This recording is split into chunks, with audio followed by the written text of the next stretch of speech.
Hello and welcome to the 91.9 Newsroom. I'm Rebecca Nanny, and today we're going to be talking about the upcoming solar eclipse that's supposed to pass over Clarksville on Monday, August the 21st. Today we'll be hearing from various professors, safety representatives, and a few other people to tell us what to expect during this event. Today, look forward to hearing from the Austin Peay Police Chief, Chief Kazitz, as well as Sandra Brandon, who will be coming to represent the Montgomery County Sheriff's Office. But first, we're going to hear from Dr. Spencer Buckner, an associate professor with the Department of Physics and Astronomy, to discuss the details of the eclipse and the whats and whys of the phenomenon. Thank you for joining us today, Dr. Buckner. Thank you for having me. So let's jump right in. Can you tell us what causes an eclipse to occur? An eclipse occurs when the moon passes directly between the Earth and the sun. Now, the orbit of the moon is tilted a little bit from the orbit of the Earth around the sun, so it doesn't always pass directly between us. We have new moons and full moons every month, but not every month do we have an eclipse. So it's only when the moon is crossing the plane of the Earth's orbit around the sun and it's at a new moon phase that we have a total eclipse. Okay, that's awesome. I didn't know that the new moon phases affected the eclipses, so Yep. That's good to know. Do you know what time we can expect to see this eclipse visible to the people in Clarksville? Well, the first touch of the sun, or of the moon on the sun, will be just before noon at 11:59 or 11:57 a.m. Okay. on August 21st. And then the totality starts at 1:26. Okay, and what exactly is the totality? Totality is when the moon is completely in front of the sun. The sun is completely blocked by the moon.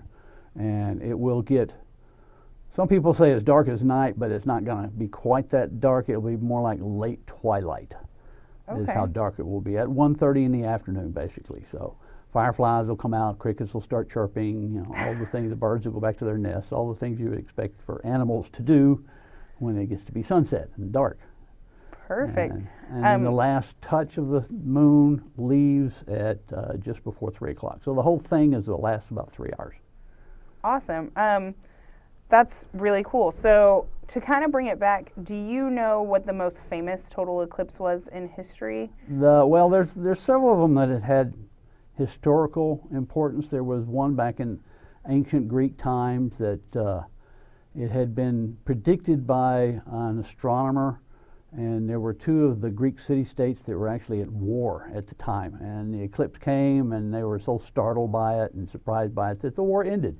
And they went back to their homes, and that was the end of the war. The most famous one in modern history, I guess, was the one of 1919.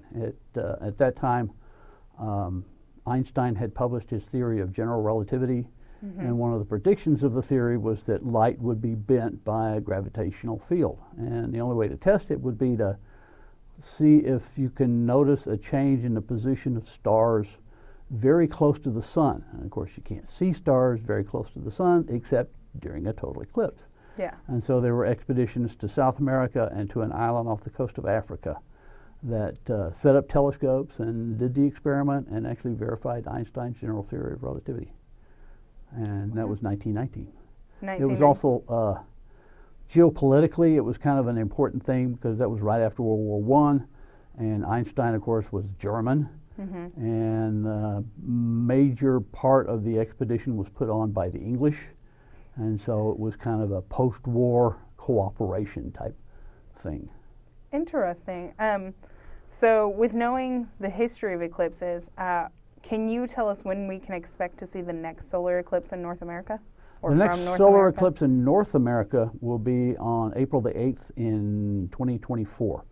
It will come up out of Mexico, across Texas. I think it clips a little bit of Oklahoma and Arkansas and goes into Missouri, Illinois, Indiana, Ohio, exits out along the Great Lakes into Canada, and then leaves the continent over in Nova Scotia. It's close to us, but not quite like it will be Not this quite year. like this one. No, this one is that one is a north-south crossing, and this one is an east-west crossing. This is one that crosses the long width of the continent. Nice. So are total solar eclipses only visible from Earth, or can, say, the astronauts that are orbiting around us see it as Well, well? the astronauts, the problem the astronauts are going to have is they're moving so fast. They'll get like maybe half a second or 2 seconds of totality is all they get because they're moving so fast. They get through the shadow very quickly. But eclipses occur anywhere one astronomical body passes in front of the sun. So like for Mars, they have eclipses. They have two very, very small moons on Mars. Their eclipses are very brief because the moons are so small, and I think they're pretty rare as well. Okay, so they're not as common even though they have two moons? And then there are, Jupiter has eclipses as well. There are a number of large moons in Jupiter. Of course, you don't have any place to stand on Jupiter because it's a gas giant, but you can see the shadows of the moon through telescopes on Earth. If you look at the planet Jupiter at the right time, you can see a little dark spot moving across the planet that is an eclipse occurring on Jupiter from one of its moons. So eclipses occur whenever a moon or some other object passes between the sun and that object. So they occur on all the planets if you've got a moon. Okay, and do you know we all probably know the general difference between a lunar and solar eclipse, but can you tell us a little bit more about it? Well, a lunar eclipse is the Earth passing between the sun and the moon. And so if you're on the moon looking back towards the Earth, you see an eclipse, solar eclipse. The difference is, of course, the moon is much smaller than the Earth, so on the Earth, the eclipse shadow is only about 100 miles wide, whereas on the moon, it's about 3 times wider than the moon is. And so it completely covers the whole moon. They go into eclipse. And if you're on the Earth looking at it, you'll see the moon get very, very dark.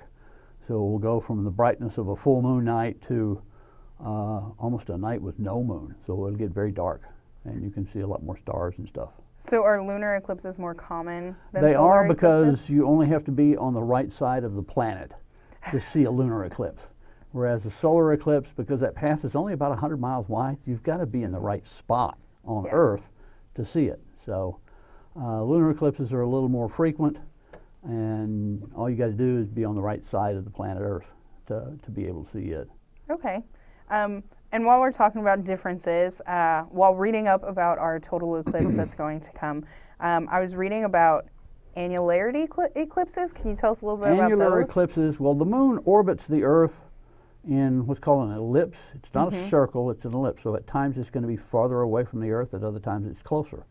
And if the moon is farther away from the Earth, of course, it appears smaller from our vantage point. So if it's at its maximum distance from the Earth when the eclipse occurs, the moon's not quite big enough to completely cover the sun. It'll move directly between the Earth and the sun, but you'll still get a ring of sunlight leaking around the edges of the moon because the moon's smaller in appearance than the sun is. So you get an annulus, and so that's why they're called annular eclipses. It's a ring of fire is what we call it. So you get the sun leaking around the edges of the moon like that. And are those more common than total eclipses? Not really. They're about as frequent. There was one in 2014 out in the western part of the U.S. I think it ended in West Texas, in the panhandle of Texas somewhere. I was actually out in Arizona at Kitt Peak National Observatory at the time and got to see it. They're interesting, but they're not like a total eclipse. It's kind of the difference between a hamburger and a T-bone steak. Which do you really want? Okay. And I know you were saying that the next one we can expect is in 2024. Can you go into detail about how computers come about predicting that information? Well, we've been observing the moon for as long as we had the ability of observing, but accurately observing with telescopes and getting positions and so forth for a couple of 100 years, and even more intensely since the Apollo missions. The Apollo missions actually took up instruments that will allow us to very carefully measure the distance between the Earth and the moon to within a couple of centimeters. And so we have a very accurate plot of what the orbit of the moon is, and of course we've got very accurate observations of our orbit around the sun, so it's just a matter of doing very complicated calculations, but there is a website that NASA has. It's called the 5 Millennial Eclipse website, and it has calculations. It will show you maps of where the eclipse is going to occur and when it occurs and give you all the times and all that kind of stuff for a total of about 5,000 years, going from 3000 AD to 2000 BC, or is it the other way, or maybe 3000 BC to 2000 AD? Well, no, it's going to be 3000 AD because it's got going out into the future quite a ways.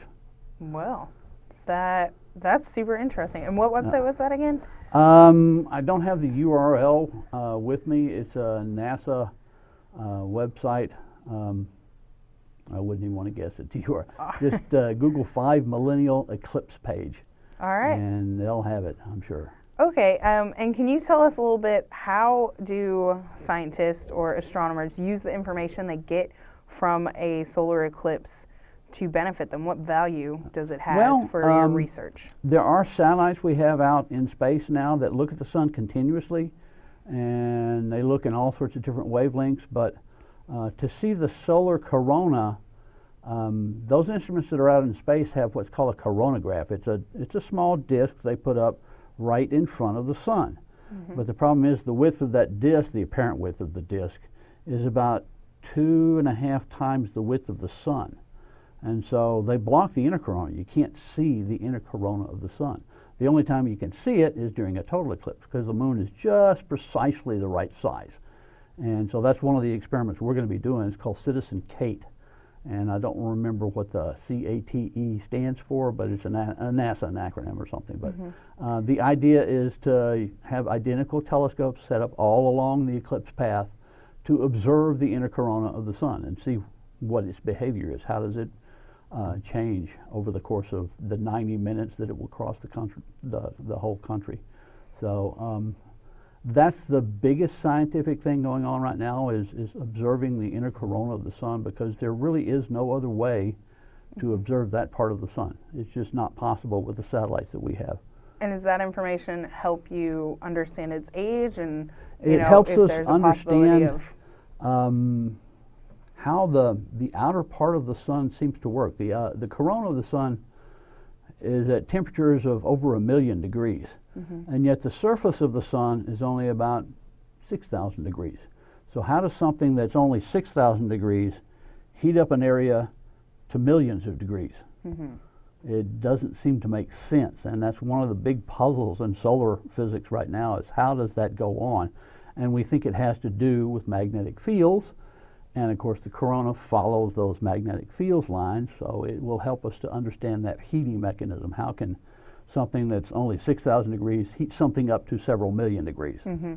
And so that's one of the really important things that we're trying to learn about the behavior of the sun. And of course the corona eventually becomes the solar wind. Mm-hmm. It just kind of dissipates out into space, and of course when the solar wind hits our planet, we get things like auroras, and you get a lot of static and a lot of noise in the ionosphere. Mm-hmm. And so that's another experiment. There's a NASA group coming up that will be doing some radio experiments, listening to noise levels in the ionosphere and seeing how that changes during the total eclipse. That sounds awesome. And the Project Kate, that's a part of the PeayClipse lectures and programs that's happening here at Austin Peay, right? Or is it? We don't have any of the lectures that are going to be talking specifically about the Citizen Kate experiment. Mm-hmm. That's just it's a national experiment that's I'm not sure if it's run through NASA or well, I think it is run through NASA, but it is it's a nationwide experiment. Okay. That, like I say, I think there are something like 60 stations set up across the country, from Oregon all the way to South Carolina, looking at it. And of course, since we're very close to the center of the eclipse, there's actually several groups doing it in Tennessee and southern Kentucky. Okay. Are there any experiments or any projects that, say, amateur astronomers around the city might be able to do while the eclipse is happening? Well, a lot of people are going to be taking pictures, and NASA, I know, is very interested in getting as many of those pictures as they can. Again, some of it is to look at the inner corona of the sun through different kind of cameras. The Citizen Kate experiment is trying to keep everybody using the same equipment. And of course, not everybody in the public has the same camera and the same setup and everything. So those won't be quite as useful as the Citizen Cake, but I know NASA is very interested in getting images of the sun during totality to see what's going on. And then of course, a lot of it is just enjoying the eclipse itself. One of the things I hope to have with all the things that I'm going to be doing is, I call it slack jaw time. Just stand there with my mouth open, gazing directly at the sun during totality. And I want a minute or two of that. Just let me enjoy it. That sounds like a great way to enjoy the eclipse. So to close out this interview, I was just wondering if there was anything that you would like to share, or any information you think we need before the eclipse that maybe I haven't brought up or we haven't already discussed. Well, I don't know if somebody else will say anything about it.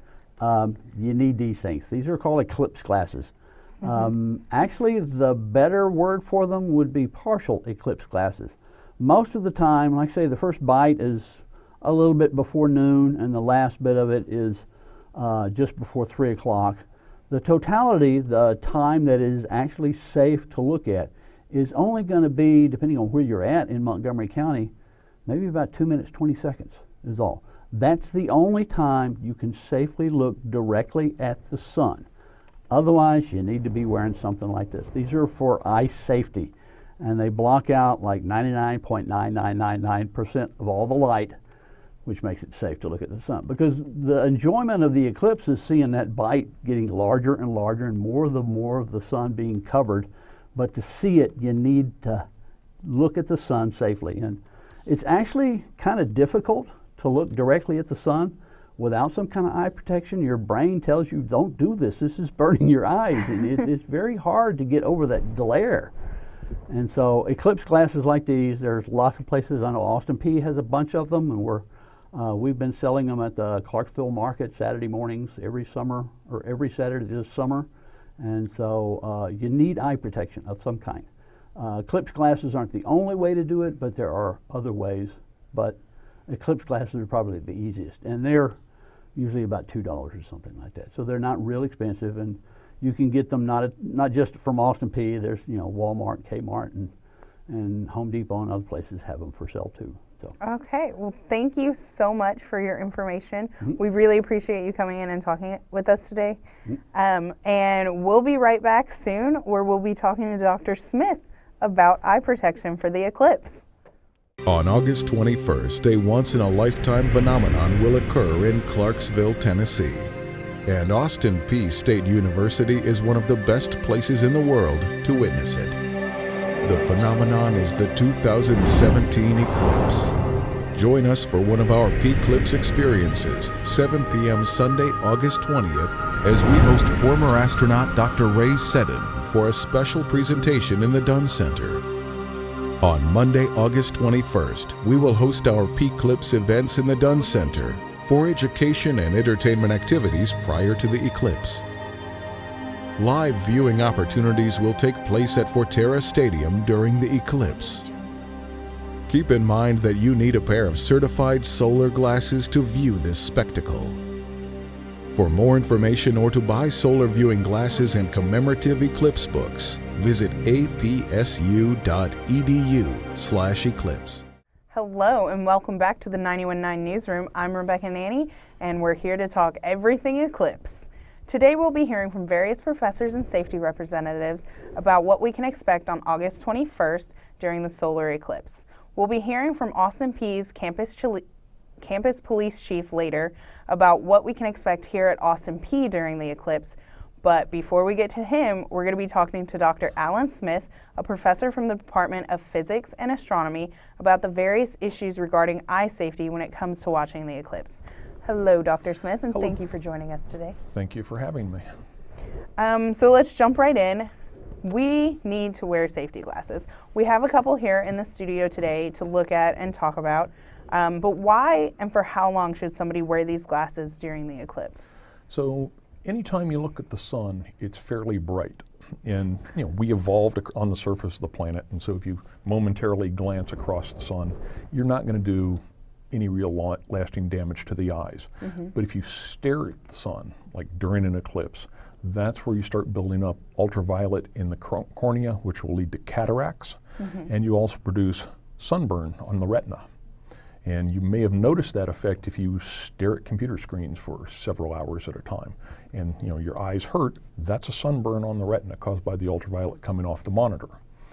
And so looking at the Eclipse, you want these glasses. These are basically metallized mylar that reject, and they come in various types and sizes, but they reject most of the sun's light, something like one part, only allowing through one part in about a million of the light through. So they're fairly dark. And what these do, because they're metallized, they will reject the infrared and the ultraviolet, and those are the two harmful areas of the sun's spectrum that will bother us. And so it will protect the eye for long term.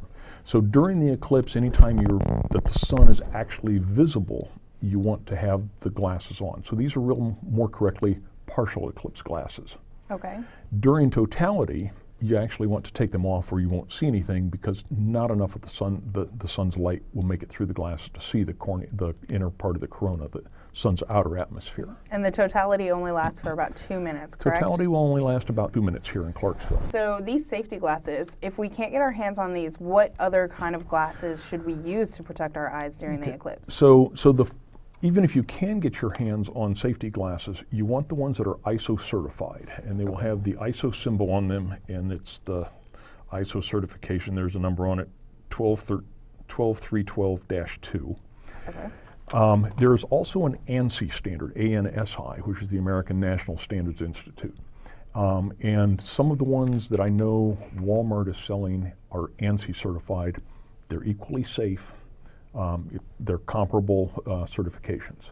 But beware, there are some glasses being sold, especially on the internet, that are not certified. Okay. But if you can't get your hands on these glasses, then number 14 or darker welder's glasses. Okay. And you can get those at Lowe's or Home Depot. If you buy the full headgear, those are expensive, but the insert glass, and it's critical that it's glass or at least metallized, something to reject the ultraviolet. Number 14 or darker. Most of the stuff is not quite that dark, so the 14s are a special breed or a special kind, but they are available. Okay. And so I know that you said these should be available everywhere, including online. Austin Peay is selling these at the Clarksville Market on Saturdays, correct? Yes, that's correct. The Clarksville Farmers And they're Market. ISO certified, Yes, correct? we sell the ISO certified ones. In town, Walmart is also selling them, and they're the ANSI certified ones. Perfect. Is there at any point besides the totality part of the eclipse that we can take our glasses off without causing major damage, or? Well, if you're going to stare at the sun, no. Okay. If you just want to glance, the last few seconds of totality where you're looking to see the Bailey's bead effect or the diamond ring effect, which is the last little piece of the sun peeking through the last valley on the moon before it's completely obscured, or the first one, your eyes are going to tell you, oh, it's time to look away. That's not a problem. But one thing you can do, and what we actually recommend or would like for people to consider, if this is your first total eclipse, and for most people it will be, take time to listen to nature. And about 2 minutes prior to the start of totality, and then for about 2 minutes after totality, take the glasses off. Don't look at the sun during this time, but look off to the west-northwest, 300 degrees, and you'll watch the shadow of the moon approach. And you need to have the glasses off because it's a phenomenon, and it will look like about your standard EF 10,000 tornado approaching at 1,500 miles an hour. Wow. And then if you lay out a white sheet on the ground in front of you and sort of in that direction, some people will see this, some people won't. But you'll start seeing what look like gray snakes crawling across this white sheet, and those will get closer and closer together. These are the shadow bands. And it's an atmospheric phenomenon that's still very much under study as to actually the mechanism that causes these. But they'll get closer and closer together until totality starts.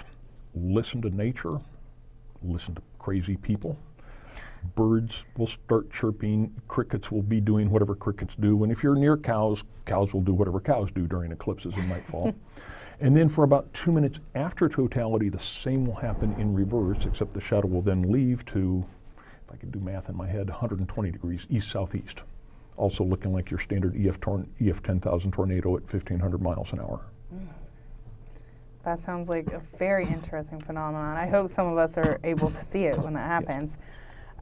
So back to the glasses, will these be sufficient for children? I know our eyes over the years kind of lose their ability to be as awesome, but children, their eyes are more sensitive. Will these be sufficient, or should we get them something more like the welder's glasses? These should be sufficient for children. Okay. You know, if the trick is to keep them on the children. Yeah. So duct tape comes to mind. You can also find basically the same type of glass, but in wraparound that actually fits over in a much better seal and all. Okay, perfect. And do you know, I know we spoke about it a little bit with Dr. Buckner, photographing the solar eclipse. I know a lot of people want to do it. Is there anything they need to know when it, like, are you able to photograph it with a smartphone, or do you need a special lens to take photos of the solar eclipse?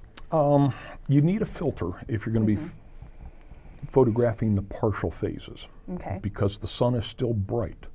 And so I know Dr. Buckner said the sun is something like 1 million or 1.5 million times brighter than the moon. I think he did. Maybe I thought he did.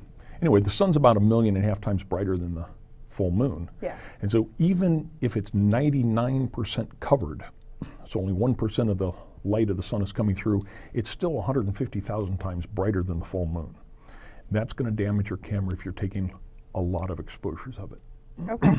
But you can use, glasses over the moon, over the camera lens. Okay.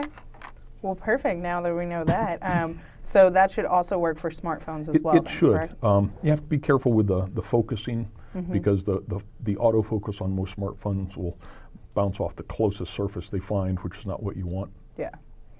And so I know we talked about some of the damage that could happen to your eyes, sunburns on your retinas. Is there anything else besides that retinal damage that can occur from staring at the sun too long without the safety glasses?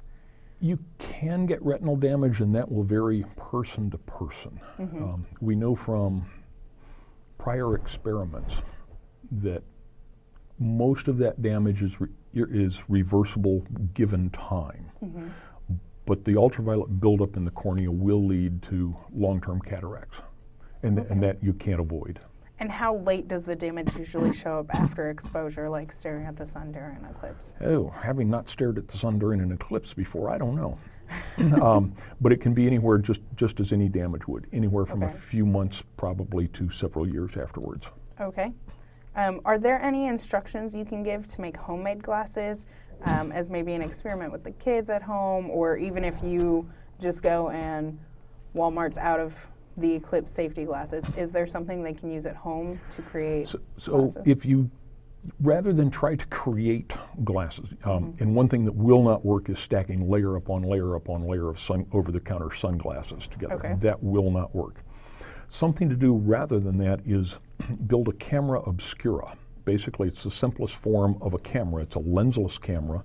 Take a piece of cardboard or aluminum foil, punch a hole somewhere between the size of a paper clip to a small nail, a 1/16 to 1/8 of an inch in diameter, and use that to project onto a piece of white paper or cardboard some distance behind you, and you'll form an image of the sun. If you don't trust yourself making a hole in a piece of aluminum foil, use a spaghetti colander. And you look at the piece of white paper that you're projecting the image onto, as opposed to looking up at the sun. Okay, perfect. And so now that we know all of the damage that could happen from staring at the sun, we know that it's dangerous even if it's just 1% of the sun shining through. Do you think that some people are making the eye safety issue more overblown than it has to be? I've seen a lot of videos and a lot of people talking about eye safety for the eclipse. Do you think they're maybe talking about it too much, or is that not a thing in this particular instance? If I put my professional astronomer hat on, I think it's overblown a little bit because, if you're talking to professional astronomers, you basically tell them this one time, they're like, oh yeah, that's right. But we're not talking to professional astronomers. We're talking to average citizens and children and teenagers, which is probably even worse. They don't listen. They know everything the first time. They won't listen. So the more times you impress upon them that it needs to be done, probably the better. So in general, no, we're not overblowing it. Eye safety is absolutely critical, because if you do something wrong, you can cause permanent blindness. Perfect. Is there anything else you would like to share with us today that I haven't already covered? Anything about the PeayClipse or any more instructions on buying or using the safety glasses? Not so much, but the glasses also, if you're planning on photographing the sun, same type of thing, you need a filter. For those you really want to get the glass filters, the metallized glass filters, it may be too late to get those now. There are a couple of reputable manufacturers in the U.S. I know Thousand Oaks Optical in California, I want to say California, but I think they're Arizona. It's too late to order anything from them to get it shipped in, but Daystar Filters, I think, still has things in stock that they can deliver. Okay, perfect. Thank you so much for coming in today, Dr. Smith. We really enjoy you coming and talking to us about all this eye safety that we need for the eclipse. Well, you're welcome. And that'll be all for our interview with Dr. Smith. We'll be back in just a little bit with our interview from Karen Meisch. Austin Peay is one of the best places in the world to witness it, the 2017 eclipse. Join us for one of our PeayClipse experiences, 7 p.m. Sunday, August 20th, as we host former astronaut Dr. Ray Seddon in the Dunn Center. On Monday, August 21st, we will host our PeayClipse events prior to the eclipse. Live viewing opportunities will take place at Forterra Stadium during the eclipse. Visit apsu.edu/eclipse. Hello and welcome to the 91.9 Newsroom. I'm Rebecca Nanny, and today we're going to be talking about the upcoming solar eclipse that's to pass Clarksville on Monday, August 21st. Today we'll be hearing from various professors as well as safety representatives about what we can expect in the Clarksville area with such a large amount of visitors coming this way to see the solar event. We'll be hearing in just a few from Austin Peay's campus police chief, and we'll also be hearing from a representative from the county sheriff's department.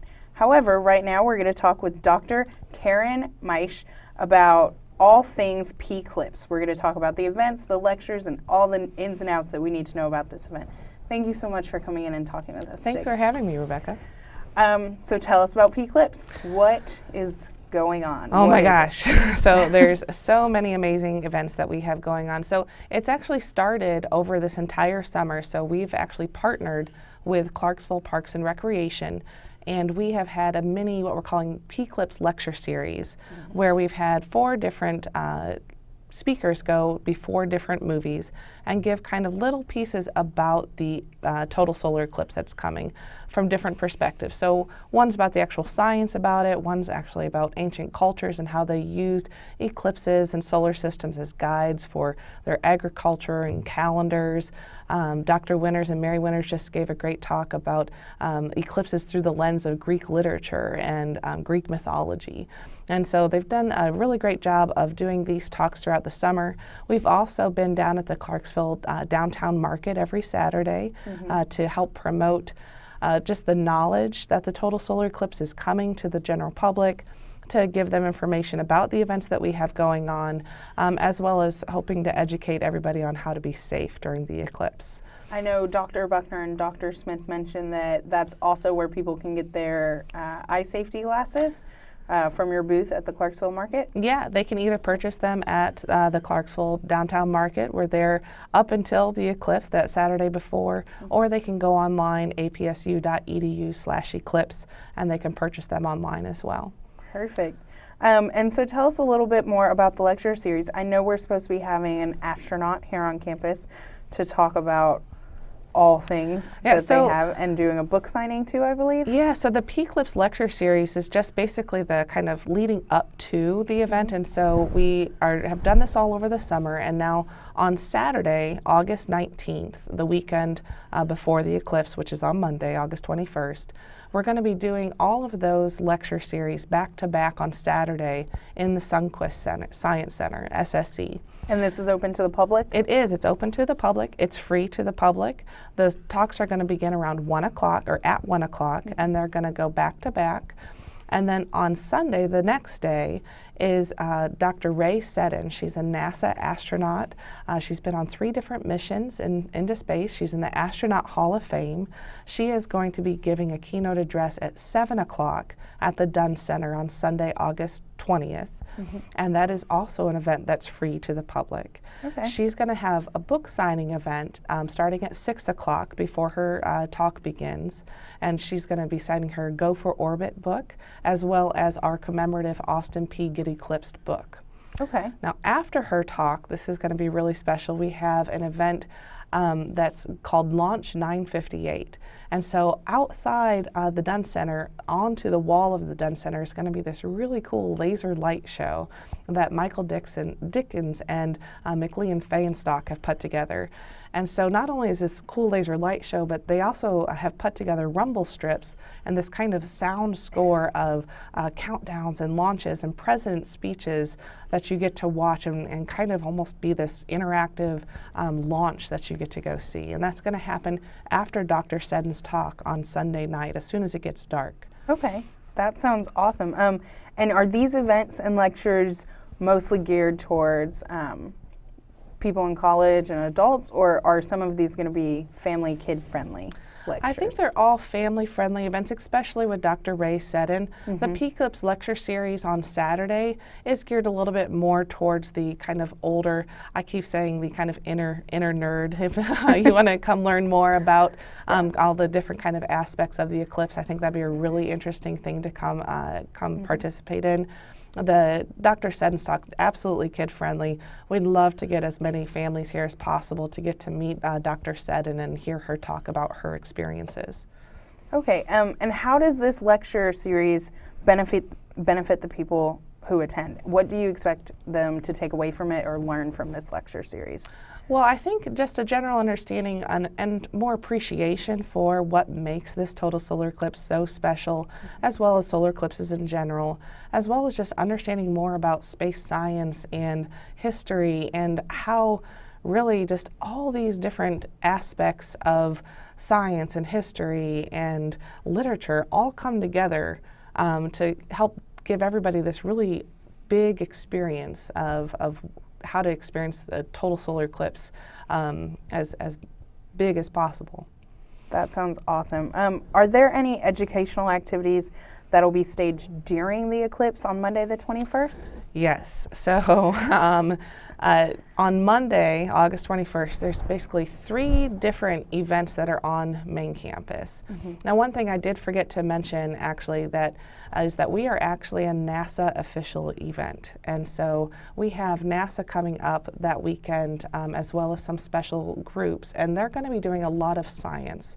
And all of that science is going to be actually out at our farm. And so that's where we have our astronomers and our Dr. Sudbrink and Dr. Mills are going to be doing all kinds of animal observations, insect observations, high altitude balloon launches. There's going to be several teams here on campus that are participating in all of those events. And so that's going to be happening out at the farm. And so that is going to be closed to the public because we don't want to disrupt all the research that's actually being done out there. On main campus, though, we have 3 events on Monday, August 21st. The first one is actually, since schools are closed that day, we're doing a community outreach event that's for the community, sponsored by the community. And so it's called the PeayClipse Educational Experience. And so in the Dunn Center, because it's going to be August 21st and it's going to be hot, we want to keep the kids in a nice cool environment where they can actually participate in some hands-on science. And so there's over 10 different science stations, all geared towards understanding total eclipses, about space science, solar energy, magnetic fields, making an edible sun. So there's all kinds of really cool stuff that the kids get to do. And what's the age range for these? The age range for that is we've targeted between 3 and 15 years. Okay. And the tickets for that are only $4, and we are going to cap that event at 500 kids. And the $4 is actually only for the kids. All the adults that are chaperoning the kids are free. We want to make it an affordable event and one that hopefully kids will remember for a very long time to come. The live feed that NASA is going to be doing from our observatory is actually going to be on our Jumbotron inside the Dunn Center. And then after the activities, probably around 12:30, we're going to actually all walk over to Forterra Stadium, and that brings up kind of the second event. And so we're also having open viewing at Forterra Stadium that day. That will open, the gates will open at 11 o'clock. Keep in mind that the first contact, or C1, doesn't actually start till 11:57. So there's plenty of time for people to get there and get comfortable in their seats. At Forterra, for our open viewing, we're also going to have that live feed on our scoreboard, so you can watch through the telescope on the scoreboard, the NASA live feed. We're also going to have about 12 different telescopes set up, so you can actually go and look through the telescopes yourself, of course equipped with the correct solar filter, so you can view it safely through the telescope. And we're also going to be having kind of announcements about what's happening during the eclipse and what to look for. As you heard from Dr. Smith and Dr. Buckner, there's a lot of really cool things that happen leading up to and during the eclipse. And it's kind of nice to have someone point those things out to you so you know exactly what you're looking for. Yeah. And so everybody's going to come over to Forterra Stadium and actually participate in experiencing the total solar eclipse there. It's obviously a big open viewing field, so it's going to be a great place to actually see the eclipse. That's going to be awesome. How are you guys implementing social media to get the word out about the kid-friendly activities, the lecture series, and the viewing party at Forterra that's going to be happening during the eclipse? Our PR and marketing have been awesome and doing a great job. We've got an amazing commercial out now. We also have, of course, our Facebook page, Eclipse 2017 at Austin Peay State University. So if you want to follow us there, you can stay up to date on everything that's going on. Like I mentioned, we have our website and, of course, our Facebook, Austin Peay's Facebook page. We also share with a lot of the events on there as well. Perfect. So switching gears just a little bit, I was wondering if you could talk to us further. I know that you said there's going to be experiments at the farms about with the animals and the insects. Can you tell us exactly what we can expect by the animal behavior during the eclipse? Well, it depends on which animal, right? But basically, if you think about what a typical behavior is for that particular species as it gets closer to nighttime, that's what you will probably observe as it gets closer to totality.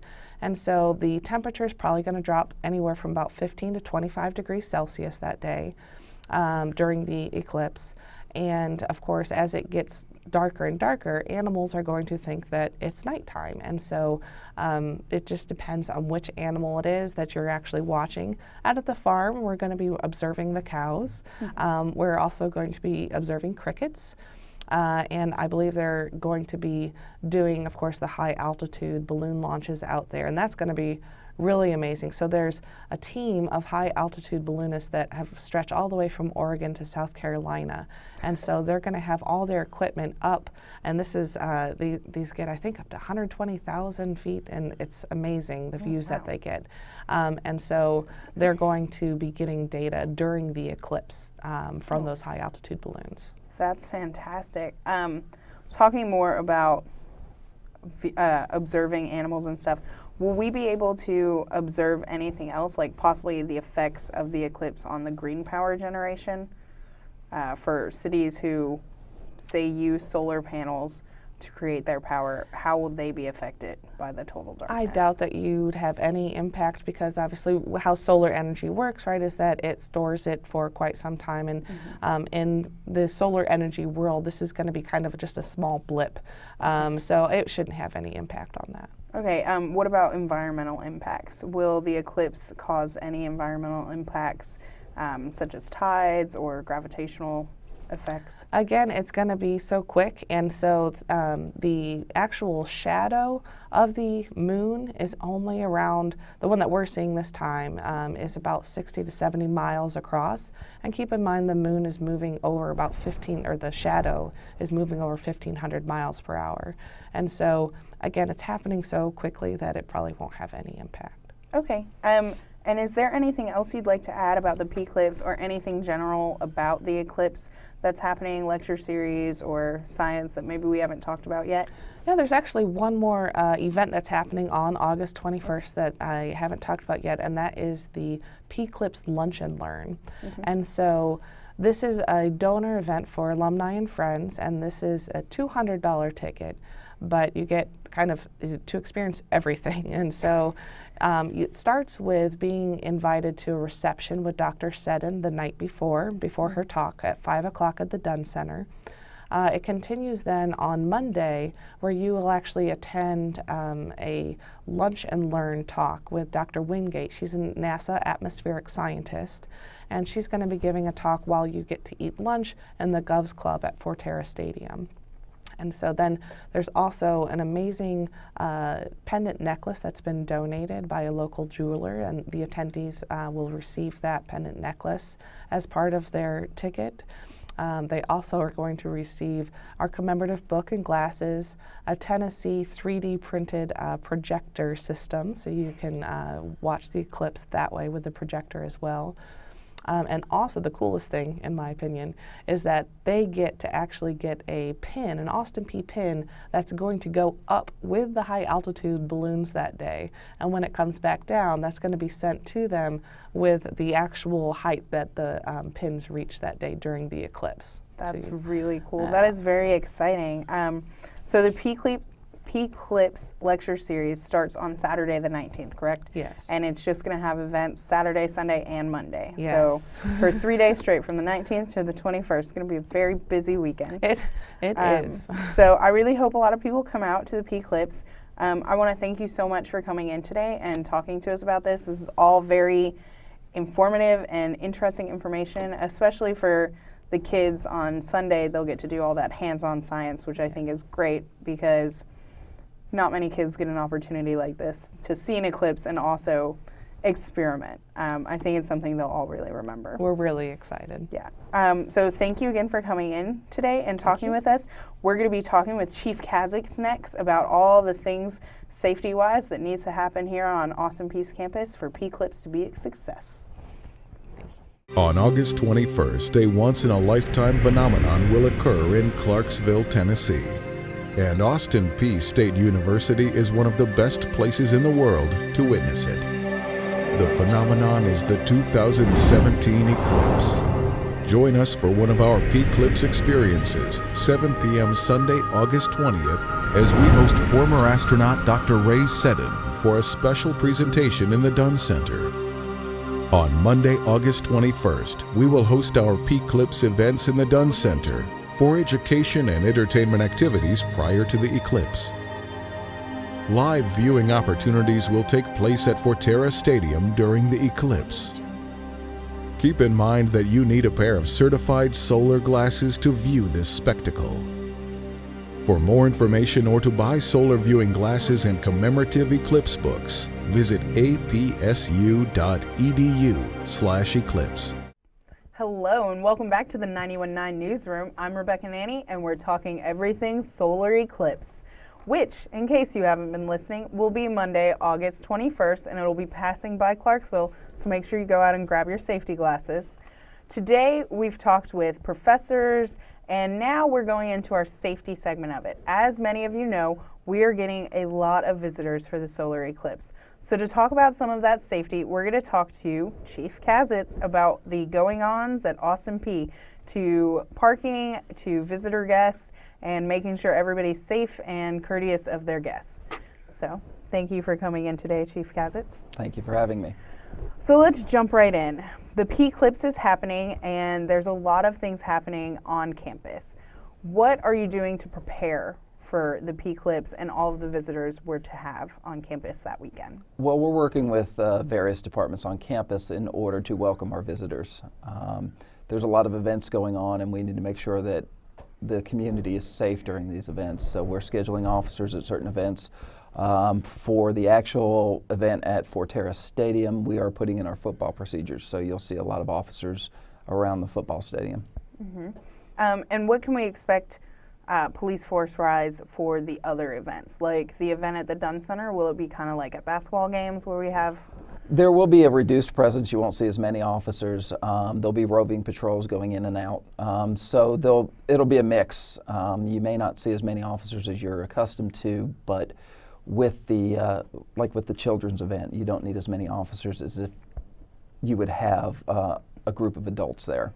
So we can scale that back while doing our regular patrol around the campus, because we're actually increasing our patrols across the campus during these events as well. So you are increasing. How are you increasing that? Are you bringing in some of the city and county police officers, or how are you remedying? No, we're using our own officers because the city and county will have their own areas to deal with.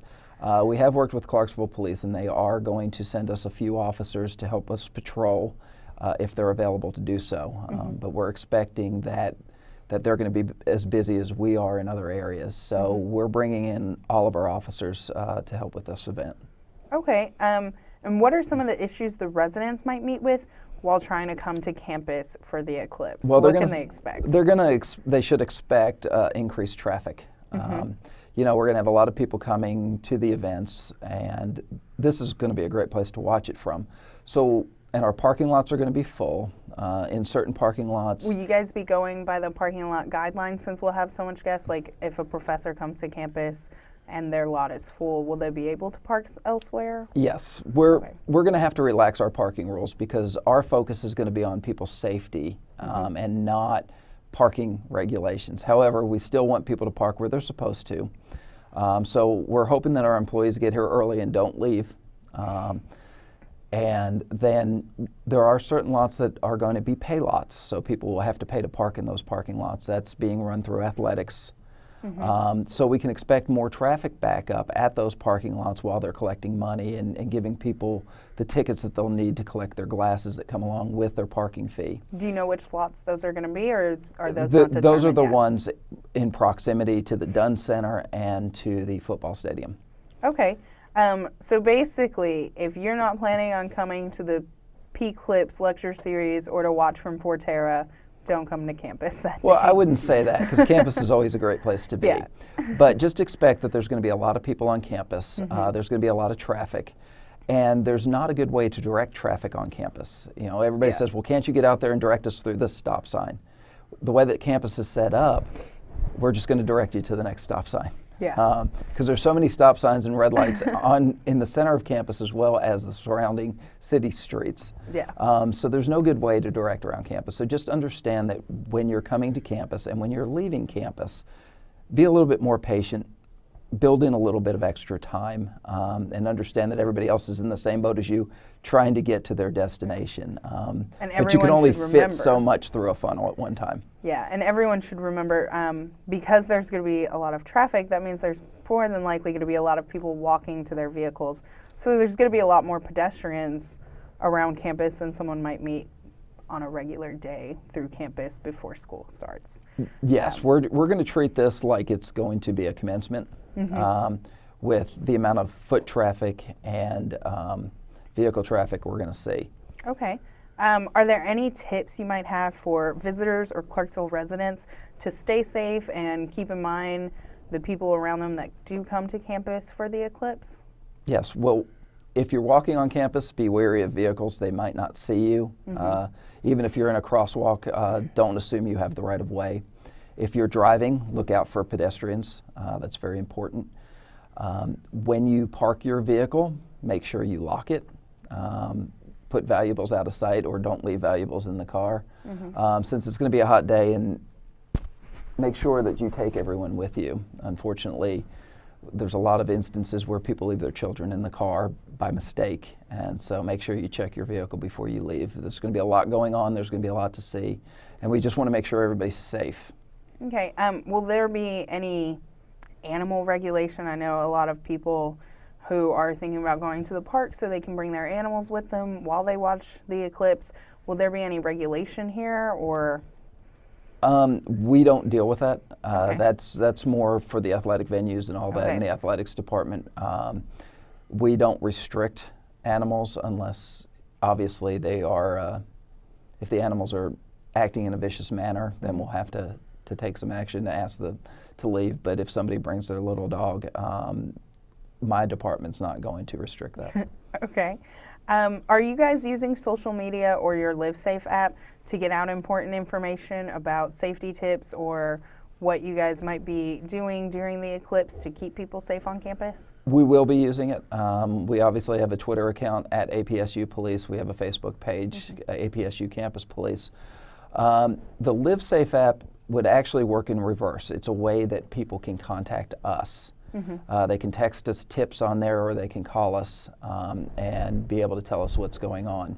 So even if you're not affiliated with the university, you can go to the App Store, you can go to Google Play, download LiveSafe, and attach to the Austin Peay site, because LiveSafe has a whole bunch of campuses that you can attach to. It will not only give you direct contact with us through text messaging or phone call, but it will also give you a campus map, and it will give you an emergency guide in there. All right, perfect. So since LiveSafe is run through its own thing, you guys aren't putting any like special PeayClipse tips on there for people to view? No, Will it's they be more on your Facebook or Twitter? They may be on our Facebook or Twitter. I plan on sending something out. And prior to the August 21st, we will send something out over our emergency notification system, the RAVE system, that our campus community can opt into, to remind people that there's going to be a lot of events on campus, there's going to be a lot of people on campus, and that parking may not be as easy as normal. Okay. And is there anything else that you would like to share about the PeayClipse events? Any other safety tips? Any other reminders you might want to give to somebody who is planning on coming to campus that day? My recommendation is build in a lot of time. You're going to be stuck in traffic, whether it's on campus or somewhere in the city or the county. And just understand that people are going to be trying to get to their destination as well. So just be courteous, be kind, and build in a lot of time, and don't feel like you have to rush anywhere. Okay, well, thank you so much for those tips. I'm sure they'll come in handy come August 21st and that whole weekend where we have PeayClipse events, the 19th, the 20th, and of course the Eclipse Day, the 21st. So we appreciate you coming in and telling us all about it today. Thank you so much. Are you sure you have nothing else to share with us today? I'm good. Thank you for having me. All right. Well, if you need any help from the campus police, be sure to find them on Facebook and Twitter. They'll be putting up the PeayClipse safety tips on there. And of course, download LiveSafe if you haven't already. It's the easiest way to get information to them. Thank you, and we will be back with another interview about safety in the city and county from our representative from the County Sheriff's Department, Sandra Brandon. Austin Peay is one of the best places in the world to witness it, the 2017 eclipse. Join us for one of our PeayClipse experiences, 7 p.m. Sunday, August 20th, as we host former astronaut Dr. Ray Seddon in the Dunn Center. On Monday, August 21st, we will host our PeayClipse events prior to the eclipse. Live viewing opportunities will take place at Forterra Stadium during the eclipse. Visit apsu.edu/eclipse. Hello and welcome back to the 91.9 Newsroom. I'm Rebecca Nanny, and today we've been talking about everything solar eclipse. Be sure to get your safety glasses before Monday, August 21st, because around noon is when you'll be able to see the total solar eclipse. Today we've heard from various Austin Peay professors and even the chief of police here on campus. Today we're going to finish up our interviews and our segments about the solar eclipse with an interview with Sandra Brandon, who is the information officer with the Sheriff's Office. She's going to tell us about all the issues that may arise with the influx of visitors we have coming to Clarksville, and as well as safety tips that we can keep in mind while the eclipse is happening and while our visitors are in town. Thank you so much for coming in and joining us today. Thank you for having me today. So let's jump right into it. I know there's a large number of visitors coming to Clarksville. I'm not entirely sure about the exact number, but I've heard various people say that it could double our population for the weekend of this eclipse. Yes, we've heard numbers as low as 50,000 and as high as 300,000. So Wow. with increased visitors is definitely going to be increased traffic. So that's one of the things that we are planning for. So besides increased traffic, what else can we expect from this influx of visitors that Clarksville is going to have? Well, you may run into conditions where you run out of certain supplies like water, some of your basic food supplies. Also, there may be more accidents that are out on the road, more disabled vehicles that are on the side of the road, and of course maybe some health issues and concerns because, you know, in August the temperature can reach sometimes up to the triple digits. So, and with the humidity here in Tennessee, those can all pose problems. Yeah. So will there be a larger police force present during the eclipse to not only take care of the visitors that Clarksville is expected, but also the residents? Yes, absolutely. For us at the Sheriff's Office on Saturday and Sunday, none of our patrol deputies will have a day off, so they'll all be out in full force. And then on Monday, we'll have additional deputies, school resource officers, warrant officer deputies that will come in and work that day. So what we are planning on for the day of the actual eclipse is we have 104 of our deputies and supervisors that'll be out in the field that day working. And the way we have the county divided up is into zones. So there will be 14 subzones that our deputies and supervisors will be assigned to work in that area. And we're doing that to hopefully increase our response times in case there's any type of accident or emergency that we need to respond to. So with these larger police force numbers, will you be focusing on certain areas? I know Liberty Park is having an event, or will it be more kind of traffic control, or what exactly is the focus? Well, all the first responder agencies here in Montgomery County have been meeting once a month for about a year now to plan for this event. So we are working with the other agencies here in town, whether it's EMA, EMS, CFR, or the Clarksville Police Department. And each agency has basically kind of developed an action plan for their agency, and they're breaking down the county and deploying and focusing resources and personnel in certain areas. So in the county, we're going to focus on traffic, and we're going to focus on any type of first responder needs in case somebody gets hurt or has an issue with their health, so we can get out there and focus on those. Other agencies here in town, for example, in the city, you know, the city is holding certain events. The police department in the city is aware of that, so they're going to focus their resources in that area, and also, of course, not take away from patrolling the city as a whole. So they've got their focus, the county has our focus, and of course the other agencies have their focus also. Awesome.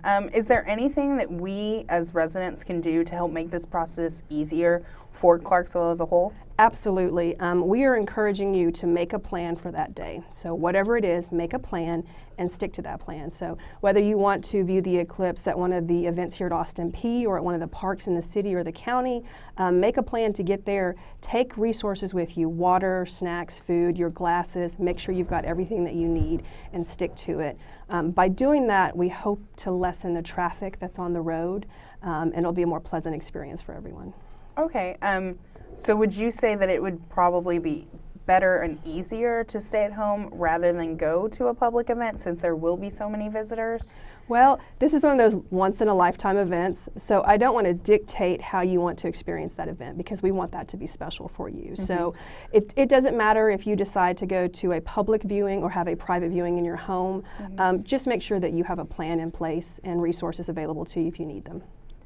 So do you have any suggestions of ways to be courteous of the visitors and the other residents that are going out to a public event? Well, be aware. Again, increased visitors, increased traffic, which means it's going to take you longer to get places. So just be kind and patient and understand that, you know, a trip maybe across the city to the mall would take normally 20 minutes, may take 40 minutes, may take longer, just depending on the traffic. So be kind, you know, exercise that southern hospitality that Tennessee is known for, and be courteous and leave a great, you know, mark on all those who come into our town. So major tip is just build in that extra time into your plan. Yes. Be sure to recognize that with this heavier traffic and these visitors, it's going to take probably double the time to get somewhere. Yes, definitely. Okay.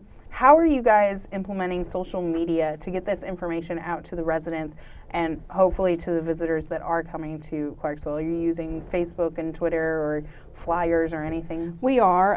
We also have gone to different organizations and agencies and done presentations. We have PSAs that are running on various radio stations here in the community, and you could go to all of the agencies' Facebook pages, and from now up until the actual eclipse, we're going to periodically post safety tips for you. Perfect. Do you have anything else you would like to add? Anything that I haven't talked about? Any other safety tips that you might have for residents and visitors coming for the eclipse? Well, cell phones obviously may pose an issue that day. With having so many people coming into the area, it may overload the cell phone towers. So cell phone communication may be at a minimum that day. Of course, they're planning and hoping that isn't the case, but if that is, just be aware that your phone calls may not be able to get through. So try to stay off your phones as much as possible that day so we can leave those lines open for any emergencies that may come up. Also, don't pull over on the side of the road that day to watch the eclipse. That kind of goes back to make a plan for the day and stick to your plan. If emergency personnel need to get to a certain area, having vehicles on the side of the road or blocking like ingress or egress points into some of these events could slow response time down, and we want to make sure that does not happen. So stay off the roads, make a plan. The other thing is just remember that day it's going to be really hot. A lot of the events around town will have alcohol. Alcohol can worsen the effects of heat stroke or heat exhaustion. So plan accordingly for that. Try to stay cool. If events have an area where you can go in and get some air conditioning, go in and do that for a little while and try to stay cool and watch your alcohol consumption for that day. The county is closed for that day, all offices. I know the school system is closed for that day. So it's an exciting event for Clarksville, and as long as everybody plans properly, it's going to be a fun, memorable event for us also. Well, I'm excited. A lot of these tips are very helpful. Just a few more tips. Don't forget your safety glasses. We spoke about those earlier. They're really important. And sunscreen. If it's going to be hot, it's going to be bright, and you want to be able to protect your skin just like your retinas. Thank you so much, Sandra, for coming in today. We really appreciate your advice, and I really hope everybody enjoys the eclipse and takes advantage of your tips. Thank you for having me. On August 21st, a once-in-a-lifetime phenomenon will occur in Clarksville, Tennessee. And Austin Peay State University is one of the best places in the world to witness it. The phenomenon is the 2017 eclipse. Join us for one of our PeayClipse experiences, 7 p.m. Sunday, August 20th, as we host former astronaut Dr. Ray Seddon for a special presentation in the Dunn Center. On Monday, August 21st, we will host our PeayClipse events in the Dunn Center for education and entertainment activities prior to the eclipse. Live viewing opportunities will take place at Forterra Stadium during the eclipse. Keep in mind that you need a pair of certified solar glasses to view this spectacle. For more information or to buy solar viewing glasses and commemorative eclipse books, visit apsu.edu/eclipse.